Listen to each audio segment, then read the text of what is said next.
కొన్ని రోజులుగా కురుస్తున్న వర్షాల కారణంగా కొల్లూరు మండలంలోని లోతట్టు ప్రాంతాలని పక్క గ్రామాల్లో బాపట్ల జిల్లా కలెక్టర్ జె వెంకట మురళి శుక్రవారం పర్యటించడం జరిగింది.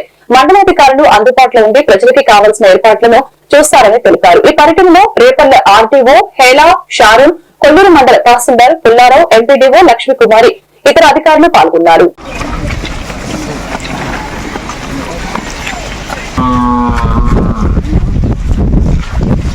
పట్టుకోవడానికి కానివ్వండి, పిల్లలకి ఏదైనా పాలు కానివ్వండి, అన్ని ఏర్పాట్లు అక్కడ చేస్తారు. సో మీరేంటంటే మీరు కూడా అందరికీ చెప్పి సర్పంచ్ గారు కాబట్టి ఎప్పుడైతే పిలుపు వస్తుందో మనం వెళ్ళిపోవాలా కానీ అప్పుడు వెళ్ళిపోవడానికి సహకరించాం. వెహికల్ ఎప్పుడైనా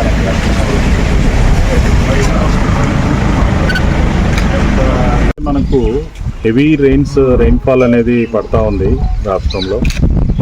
ముఖ్యంగా గోదావరి క్యాచ్మెంట్ ఏరియాలో అయితే ఇప్పటికే కొంత చిన్న డ్యామ్ ఒకటి తాలిపేరు అనేది తెగిపోవడము, అక్కడ కొంత డిజాస్టర్ కైండ్ ఆఫ్ వర్క్స్ అన్ని కూడా జరుగుతూ ఉన్నాయి, యాక్టివిటీస్ జరుగుతూ ఉంది. కృష్ణా క్యాచ్మెంట్ ఏరియాలో కూడా హెవీ రెయిన్స్ ఉన్నాయి. అందువల్ల ముందు జాగ్రత్తగా మన జిల్లా యంత్రాంగం, బాపట్ల జిల్లా యంత్రాంగం అందరం కూడా కలిసి ఇప్పుడు లంక గ్రామాల్లో తిరుగుతూ ఉన్నాము. ఈ లంక గ్రామంలో కూడా కృష్ణా నది లంక గ్రామంలోకి వచ్చాము. ఇక్కడ పబ్లిక్తో కూడా ఇంటరాక్ట్ అయినప్పుడు సర్పంచ్ గారు కానీ వీళ్ళందరూ కూడా చెప్పేది ఏంటంటే గతంలో 2009లో అత్యంత ఎక్కువగా వరద అనేది వాళ్ళకు వచ్చింది. ఆ వరదలు వచ్చినప్పుడు వాళ్ళందరూ మొత్తం ఊర్లో అంతా కూడా నీళ్ళు వచ్చేసి బిల్డింగ్స్ అన్నీ కూడా మునిగిపోయినాయి. ఆ క్రమంలో స్త్రీలు కానీ, వృద్ధులు కానీ, ప్రెగ్నెంట్ ఉమెన్ కానీ వీళ్ళందరినీ కూడా తరలించుకొని బయటికి పంపించారు అప్పట్లో కూడా. సో ఇప్పుడు కూడా పబ్లిక్ మనం వాళ్ళ కోఆపరేషన్ని మనం అడిగినప్పుడు దే ఆర్ రెడీ. వాళ్ళందరూ కూడా ఎట్లా అయితే మీకు స్టాటిస్టిక్స్ చూసుకొని ప్రమాదం ఉంది అని ముందుగా అధికారులు మమ్మల్ని అప్రమత్తం చేస్తే మేము అంతా రెడీగా ఉన్నాం బయటికి రావడానికి అని చెప్తా ఉన్నారు.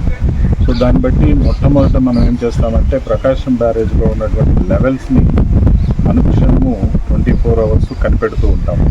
వాటర్ రిసోర్సెస్ డిపార్ట్మెంట్ మేమందరం కోఆర్డినేషన్తో పనిచేస్తూ అనుక్షణం ఆ లెవెల్స్ని పరీక్షించుకుంటూ ఉంటాము. ఆ లెవెల్స్ పరిస్థితి ఎలా ఉంది, రాబోయే గంటల్లో ట్రెండింగ్ కూడా ఎలా ఉంది అనేది గమనిస్తాము. ఆ ట్రెండ్ అనేది ఇంకా ఇంక్రీజ్గా ఉంది. ప్రస్తుత లెవెల్స్ ఒక మోస్తరుకు వచ్చేసాయి. ఇంక్రీజింగ్ ట్రెండ్లో పోతుంది అనగానే ఇమీడియట్గా మన యంత్రాంగం అంతా కూడా జిల్లా అధికారులు, మండల స్థాయి, సచివాలయ స్థాయి అధికారులు గ్రామాల్లోకి